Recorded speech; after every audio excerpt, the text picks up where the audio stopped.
And when it was decided that we should sail to Italy, they delivered Paul and some other prisoners to one named Julius, a centurion of the Augustan regiment. So entering a ship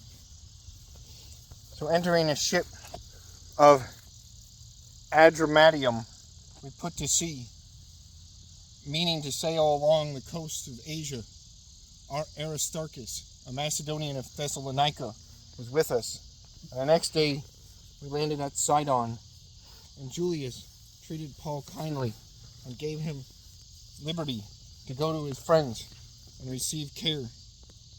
When we had put to sea from there, we sailed under the shelter of Cyprus, because the winds were contrary. And when we had sailed over the sea,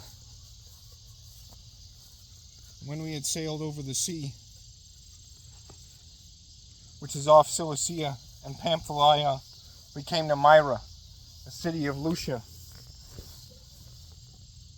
a city of Lycia.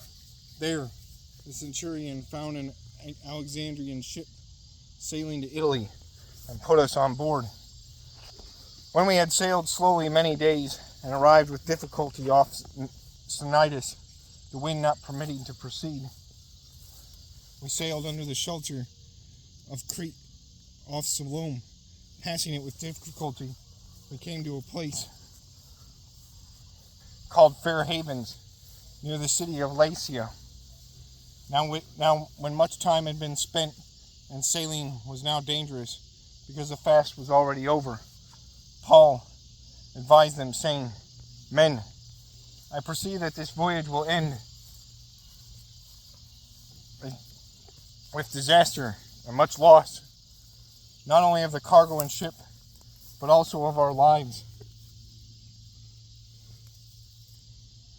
Nevertheless, the centurion was more persuaded by the helmsman and the owner of the ship than by the things spoken by Paul. And because the harbor was not suitable to winter in, the majority advised to set sail from there also, if by any means they could reach Phoenix, a harbor of Crete, opening toward the southwest and northwest, and winter there. When the south wind blew softly, supposing that they had obtained their desire, putting out to sea, they sailed close by Crete. But not long after, a tempestuous headwind arose, called Euroclydon. So when the ship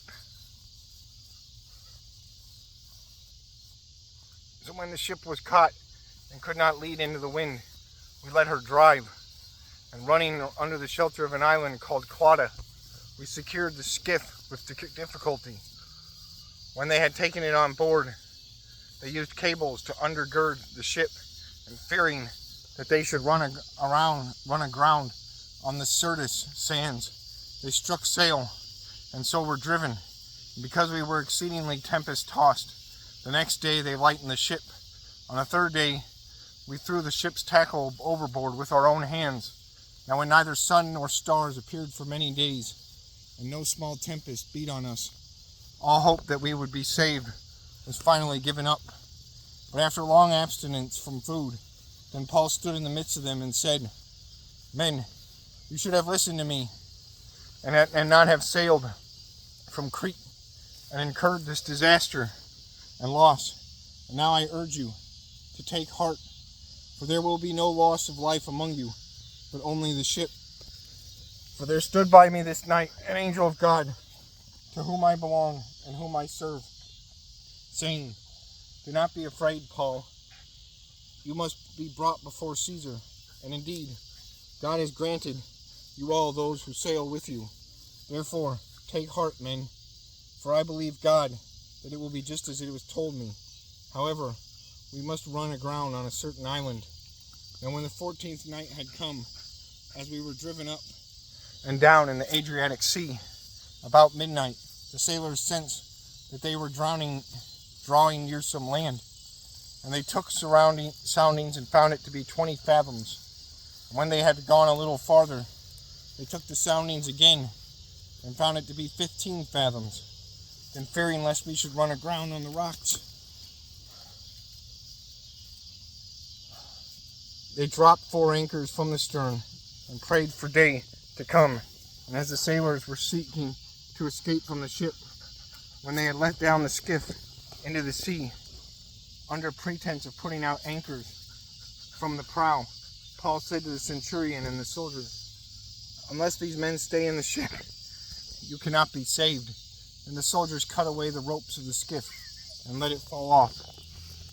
And as day was about to dawn, Paul implored them all to take food, saying, "Today is the 14th day, and you have waited and continued without food and eaten nothing.